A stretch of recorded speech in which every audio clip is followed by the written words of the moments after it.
Assalamualaikum dan salam sejahtera. Hari ini saya nak bincang tentang hala 7 PAS. PAS berkata mereka nak lancarkan slogan yang lama, PAS for all ataupun PAS untuk semua. Tapi saya nak tanya soalan hari ini. Adakah PAS ini untuk semua, PAS for all, ataupun adakah PAS untuk Islam, PAS for Islam? So tajuk saya punya video hari ini is PAS for all atau PAS for Islam. Terlebih dahulu, biar saya baca sebahagian dari artikel yang telah ditulis oleh Dennis Ignatius. Walaupun ini pandangan satu orang, Dennis Ignatius, tapi kita boleh anggap bahawasanya ini juga pandangan ramai rakyat Malaysia. Bukan saja rakyat Malaysia bukan Islam, tetapi rakyat Malaysia Islam juga. Baik diorang ni rakyat Malaysia Islam liberal ataupun Islam konservatif. Sebab bukan semua rakyat Malaysia Islam konservatif setuju dengan PAS ataupun dengan hala 7 PAS. So I will read part of the article, extract of the article. PAS has simply no clue how to run a modern economy.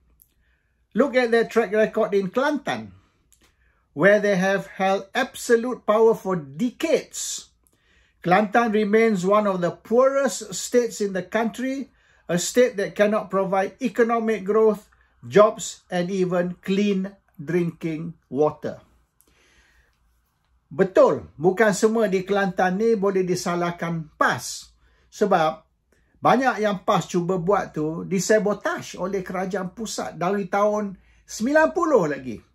Apabila PAS nak naikkan taraf pembekalan air di Kelantan dan 600 juta sudah dilulus sebelum tu, Tun Dr. Mahathir Mohamad batalkan kelulusan dan tak beri duit ke Kelantan. Dan Dr. Mahathir kata, kalau Kelantan nak air bersih, undi UMNO. Selagi UMNO tak memerintah, maka selama itulah orang Kelantan tidak akan dapat air bersih. Itu Dr. Mahathir telah beritahu orang Kelantan. So nak katakan PAS cannot even provide clean water tu tak tepat lah. Tapi yang penting sini, politics is about perception. Dan selagi persepsi orang ialah PAS ni tak mampu mentadbir Kelantan sebab Kelantan ni miskin, orang Kelantan tak ada kerja, ramai orang Kelantan terpaksa berhijrah luar Kelantan untuk cari makan dan berpuluh-puluh tahun PAS tak mampu membekal air bersih ke Kelantan. Mungkin bukan semua ni tepat. Not everything is correct. Tapi perception penting dalam politik. Dan perception ni seperti Dennis Ignatius cakap di dalam artikel dia. The PAS for All campaign, Dennis Ignatius ni merujuk kepada PAS for All campaign, promised that under PAS rule, Selangor would become more prosperous and able to provide more job opportunities and transform Selangor into an economically competitive state, ensuring corruption-free politics and improving the utilization of resources. Dennis Ignatius jawab, if PAS really can do all that, why haven't they done so already in Kelantan or even Kedah? The truth is they are too obsessed with religion to even begin to comprehend how to run a modern state. PAS disrespects our federal constitution. Our constitution premised upon secular, liberal, parliamentary democracy. Mengikut Dennis Ignatius, Perlembagaan Malaysia menjamin secular, liberal, parliamentary democracy. Going by its own publicly avowed objective, PAS aims to transform Malaysia into an Islamic theocracy. Islamic theocracy maknanya negara Islam, where everything will be subjected to the whims of the mullahs. If they succeed, Malaysia will become another repressive and autocratic theocracy state like Iran. Dia tak sebut belah Afghanistan. At the end of the day, PAS is simply bad news for Malaysia. It's not just a party to lead us towards at a time when Malaysia is facing great challenges. They have no answers to any of the nation's problems. They are divisive, intolerant, and regressive. It will be a dark day for Malaysia if they were to take power in Putrajaya. Itu sebahagianlah artikel Dennis ni panjang lagi. Tapi itu dia punya pendapat, dia punya opinion tentang PAS. Bermaknanya kalau PAS memerintah di pusat, ini boleh dianggap sebagai bala untuk Malaysia, bala untuk rakyat Malaysia. Maknanya Malaysia ni boleh dianggap sebagai satu negara yang akan hancur sekira PAS memerintah. Pandangan Dennis Ignatius, dan dia memang lama sudah kritik PAS, sudah lama dia tidak cakap benda yang baik untuk PAS. Tetapi ramai orang dengar Dennis Ignatius. Dennis Ignatius ni boleh dianggap sebagai influencer. Apa dia cakap orang baca dan orang dengar. And pandangan Dennis ni bukan saja pandangan pribadi dia, tapi dia ni boleh dianggap sebagai sounding board. Bermaknanya dia beri pandangan yang dikongsi, pandangan which is shared by ramai rakyat Malaysia. Dan kita ingat, Dennis Ignatius ni bukan Muslim, jadi memanglah dia kritik. Tapi no, ramai orang Islam juga berpendapat yang sama. Dan kita kata, itu orang Islam liberal, orang Islam moden. Tidak. Orang Islam konservatif juga berpendapat sama. Mereka yang tak tinggal semayang, mereka yang bukan saja puasa bulan Ramadan, tapi buat puasa sunat juga. So, boleh dianggap sebagai orang Islam yang warak lah. Orang Islam yang religious pun berpendapat. Jadi apabila kita kata, ini pandangan kafir. Ini pandangan golongan liberal. Ini pandangan orang yang sokong LGBT. No. Itu salah. If we think that pandangan ni pandangan orang anti-Islam, anti-Islam dari segi bukan Islam, anti-Islam dari segi orang Melayu, orang Islam liberal, no. Even orang Melayu yang kuat agama pun. Misalnya, kita ambil Kemaman sebagai contoh. Pilihan raya kecil Kemaman baru ni. Walaupun PAS menang ataupun Dr. Samsuri Mokhtar menang, Menteri Besar Terengganu, tapi dengan hanya 70% undi tau. Bukan 100%. Bermaknanya 30% pengundi tidak undi untuk PAS. Walaupun dia Menteri Besar. So, kalau letak calon lain lah misalnya, calon yang tidak kuat, calon yang bukan Menteri Besar Terengganu, kemungkinan PAS menang hanya 60%, tak sampai 70%. So, ringkas cerita, separuh saja orang Terengganu sokong PAS. Atau lebih sikit separuh.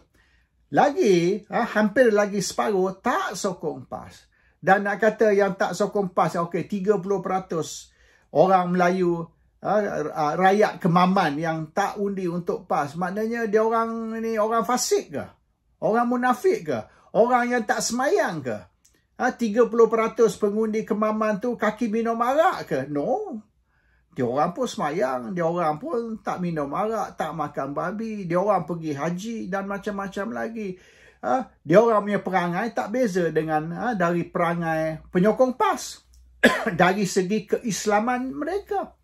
Tapi dia tak sokong PAS. Bukan sebab dia orang tak cinta Islam. Bukan sebab dia orang benci Islam.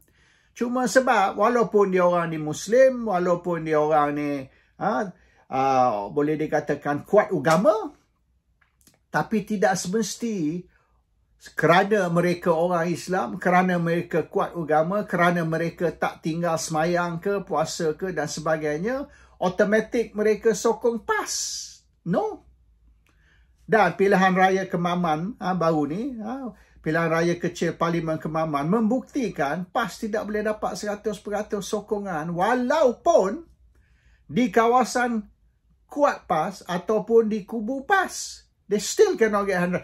DAP Kalau dia bertanding kawasan China, dia boleh dapat lebih dari 95%, hampir 100% undi DAP. Kalau kawasan China, mana PAS boleh dapat 100% ataupun 95% undi di kawasan kuat PAS. Habis-habis kuat di kawasan kuat PAS pun, habis-habis kuat di antara 60-70% undi sahaja. Ramai bermaknanya 1/3 ataupun lebih dari 1/3 orang Melayu, orang Islam tidak sokong PAS. Dan bagaimana tentang orang bukan Islam macam Dennis Ignatius ni? Walaupun macam saya kata dia ni satu orang saja, tapi pandangan dia dikongsi, shared by ramai orang bukan Melayu, ramai setuju dengan pendapat Dennis Ignatius. Dan Dennis Ignatius ni beri pandangan dia yang boleh dikatakan reflect pandangan majority orang bukan Melayu. So sekarang ni, yalah, some of the comments not fair lah, macam tentang Kelantan tu. Bukan salah PAS 100%. UMNO pun ataupun kerajaan pusat pun telah memain peranan untuk gagalkan pembangunan di Kelantan. Tapi the perception is, ini kelemahan PAS. Bukan PAS ni sabotage, tapi PAS ni tak cekap. That's the perception. Itu yang penting. Dalam politik ni, perception is what's important. The truth is not as important as perception. Kebenaran tidak begitu penting dibanding dengan persepsi. That is called politics. The war of perception. So, sekarang ni PAS kena tanya diri sendiri. PAS ni nak jadi parti apa? PAS for all atau PAS for Islam? Sebab apabila bercakap dengan orang bukan Melayu, orang bukan Islam, dia kata PAS for all, PAS untuk semua. Orang Islam, orang bukan Islam. Tapi bila cakap dengan orang Islam, PAS kata mereka nak mendirikan negara Islam, mereka nak memperjuangkan hudud, mereka nak memperjuangkan syariah, mereka nak lebih kuasa kepada diberi kepada mahkamah syariah dan macam-macam lagi.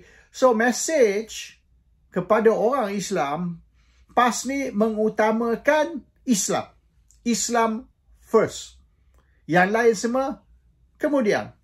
So bagaimana tentang pembangunan, bagaimana tentang ekonomi, bagaimana tentang harga makan, bagaimana tentang pembekalan, the food security, menjamin pembekalan makanan, bagaimana dengan pelabur asing, bagaimana dengan nilai ringgit banding dengan pound atau US dollars ataupun Sing dollars ke, tak kisahlah. So, PAS kena jawab itu.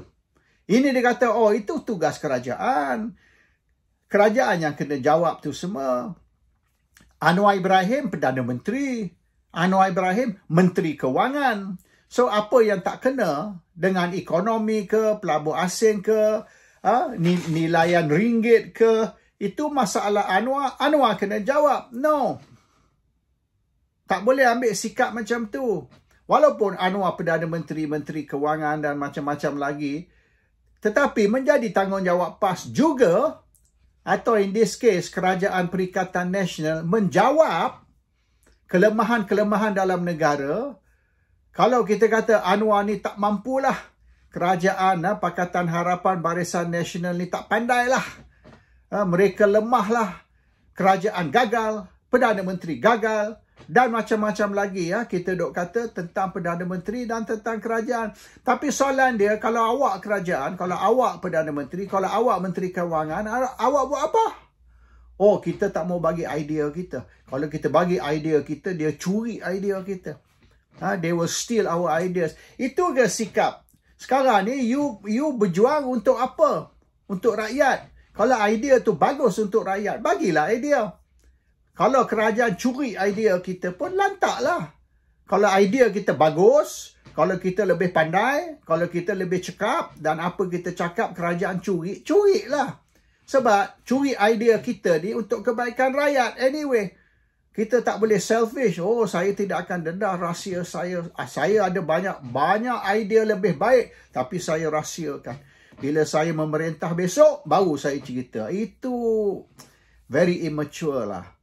Sepatutnya kalau orang PAS ni ada idea lagi bagus dari kerajaan, lagi pandai dari Perdana Menteri, duduk dengan Perdana Menteri, duduk dengan kerajaan, ada dialog dengan kerajaan, kata awak ni gagal, awak ni lemah, kita bagi tahu awak what to do to save the country, to save Malaysia, to save the rakyat. Ini patut kita buat. So isn't that a real maknanya perjuangan dan korban yang sebenar? Ini ego. Saya lebih pandai, saya lebih cerdik, tapi saya tak bagi idea saya. Nanti kerajaan ambil idea saya, akan nampak macam kerajaan ni pandai, Perdana Menteri ni pandai. Padahal idea kita, so kita tak mau. Kita nak kerajaan gagal. Kita nak Perdana Menteri gagal. So kita rahsiakan idea kita supaya mereka gagal. Dan apabila mereka gagal, kita ambil alih sebagai kerajaan. So sementara ni, berapa tahun akan datang ni, rakyat menderita. Biar rakyat menderita. Biar negara gagal. Biar kerajaan gagal. Biar rakyat susah. Lagi susah rakyat, lagi gagal kerajaan, lagi senang kita ambil alih nanti. What is that? Is this the way? PAS ni, PAS for all? Ataupun PAS memperjuangkan nasib rakyat? So PAS now has got to decide. And then yang baru ni PAS mengumumkan yang mereka nak hidupkan balik muafakat nasional. So mereka masih pintu masih terbuka untuk UMNO kalau nak kembali dengan muafakat nasional. Tinggalkan Pakatan Harapan, join semula muafakat nasional. Ini PAS punya keputusan, dan PAS jemput UMNO kembali ke muafakat nasional. PAS ada bincang tak dengan Parti Peribumi Bersatu. Hari itu kata kita tidak ada abang besar. Kita tidak ada adik kecil. PAS sama rata, partner, we are partners, equal partners. Maknanya kita ni kongsi kuasa 50-50. Bukan macam UMNO. UMNO ni dalam Barisan Nasional, dia orang abang besar. Apa UMNO cakap, yang lain kena ikut. MCA, MIC semua kena ikut. So kalau UMNO buat keputusan, mereka sokong kerajaan, mereka sokong Anwar sebagai Perdana Menteri. MCA, MIC kalau tak setuju pun terpaksa setuju. Sebab UMNO buat keputusan, MCA, MIC tak boleh nak bantah. MCA, MIC kena setuju apa UMNO nak. Sebab UMNO ni big brother. Tapi dalam Perikatan Nasional tidak ada big brother. Kita ni equal partner, 50-50. Maknanya kita buat keputusan ni sebulat suara. Tapi dia orang pergi umum muafakat nasional. Jemput UMNO balik muafakat nasional. Tapi tak bincang dengan Parti Peribumi Bersatu. Bersatu setuju? Tidak. Nak jemput UMNO balik semula. Sekarang Bersatu kata tak pernah bincang pun. Tak ada pun PAS duduk bincang dengan kita. Dia buat jemputan kepada UMNO tanpa rujukan atau tanpa persetujuan Parti Peribumi. So nampak macam PAS ni buat macam dia ni abang besar. Apa PAS kata, Parti Peribumi perlu ikut. So this is message, signal yang dihantar ke rakyat ni confusing. So apa yang sebenar? PAS in charge ke? Atau PAS dengan Bersatu ni sama taraf, sama rata? So kalau macam tu, sebab apa PAS buat keputusan tanpa bincang terlebih dahulu dengan Bersatu? Lepas tu UMNO tolak. Bila PAS kata pintu masih terbuka, UMNO kata tutuplah pintu tu. Kita pun tak minat nak balik join you orang. Dan kemungkinan, mungkin no guarantee, mungkin UMNO boleh buat pakatan dengan PAS sekiranya Parti Peribumi ditendang keluar. Bermaknanya kalau PAS nak jemput UMNO join balik, terlebih dahulu PAS kena cerai Parti Peribumi Bersatu pula. So benda ni PAS sanggup buat tidak? PAS nak UMNO. So PAS kena tendang keluar Parti Peribumi. Setuju tidak? So you see, bila kita buat keputusan, kita buat kenyataan, kita buat pengumuman tanpa kita berfikir, Dan kita buat ikut, maknanya kita rasa kita syok sendiri. Cannot. Isu nak hidupkan balik muafakat nasional, isu pass for all. Kalau pass for all tu bagaimana tentang dia punya Islamization program? Sebab orang bukan Melayu, dan orang Melayu baik liberal ke konservatif sekalipun, ramai yang tak sokong Islamization. So adakah you nak gugurkan rancangan Islamization and you are going secular? PAS sanggup tidak menyokong secular. Kalau PAS kata no, kita tak sanggup sokong negara secular, kita nak negara Islam, maka boleh kita anggap 3-40% orang Islam dan hampir 100% orang bukan Islam akan tolak PAS. So, masa depan PAS ialah memerintah 4 negeri. That's it. Terengganu, Kelantan, Kedah, Perlis. Dan sekira PAS tak mampu membawa pembangunan kepada 4 negeri itu, kemungkinan 4 negeri itu pun tidak akan bersama PAS. Pilihan raya akan datang. PAS akan kembali menjadi pembangkang. Bukan saja di federal, tapi di pusat. So, I think once and for all, PAS ni kena, first of all, kena selesai dia punya hala tuju. Agree on the hala tuju. Nombor 2, dia orang kena decide siapa yang bertanggungjawab untuk membuat pengumuman. Who is in charge of announcement? Jangan jadi macam UMNO lah. UMNO dia ada 10 juru cakap, official spokesman. Lokman kata begini, orang ni kata begini, presiden kata begitu, and then kita ada beberapa pemimpin-pemimpin kata macam-macam. Dan ada orang bosku yang ditendang keluar dari UMNO. Misalnya Hisham Jalil lah, dan ada beberapa orang lagi yang boleh anggap sebagai orang bosku. Mereka macam Eric, Hisham, and a few others, di mana mereka mengumum sesuatu bagi pihak, kononnya bagi pihak Najib. Najib bukan ke UMNO. Najib tidak ditendang keluar dari UMNO. So, kalau orang Najib membuat pengumuman, bukan tu sama dengan Najib.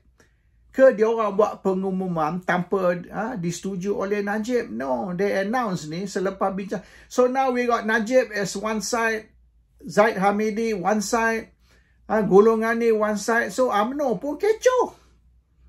10 orang buat 10 jenis pengumuman. Dan mereka mewakili siapa? Ada yang mewakili Rosman Mansor pun ada buat pengumuman. So, people are confused. PAS ni pun nak jadi macam tu juga. Hala tuju tak clear. Dasar tak clear. Apa rancangan mereka untuk Malaysia tak clear. Dan mereka membuat pengumuman tanpa memikir implikasi. The implication of your announcement. And kalau macam ni, maknanya PAS ni nak jadi ni pemerintah di pusat, di pusat, at federal government. They cannot even coordinate their ideas. They cannot coordinate their announcements. They cannot coordinate their strategy. Orang mula tanya, boleh ke PAS memerintah di pusat ni? Memandangkan benda yang simple pun mereka tak boleh buat. Ini, saya tahu banyak orang PAS not happy with me. Dia orang kata ni, kata tu. But the problem is, dia orang fikir ni, samalah. In fact, orang PKR, orang DAP, orang Bersatu, orang UMNO, sama. Mereka rasa kalau kita ni menyokong mereka, maka kita kena cakap benda yang baik. Jangan kita cakap benda negatif. So, kalau you sokong sesuatu parti, atau you sokong sesuatu pemimpin, you kena jilat. Jilat parti tu. Jilat pemimpin. Kalau dia kentut pun kena kata wangi. Tahi dia ni cantik. No. Kalau busuk, kita kata busuk. Kalau bodoh, kita kata bodoh. Kalau awak nak suruh kita cakap benda baik, walaupun benda yang tak baik, then we are not the supporters that you need. What you need is a bunch of donkeys. I'm not a donkey. I can think. Otak saya ni cergas. Saya tahu apa wangi, apa busuk. Kalau awak nak suruh saya kata benda busuk tu wangi, then I'm not your supporter. Simple. So PAS kena fikir, dia orang nak orang bodoh sokong mereka ke, dia nak orang cerdik sokong mereka. Jangan jadi macam UMNO. UMNO tak mau orang cerdik. UMNO nak orang bodoh. Jadi bila dia cakap tu, memang semua bodoh. Sebab orang cerdik, dia orang tendang keluar. So PAS nak jadi macam UMNO ke, nak jadi lebih bagus dari UMNO? Assalamualaikum. Salam sejahtera.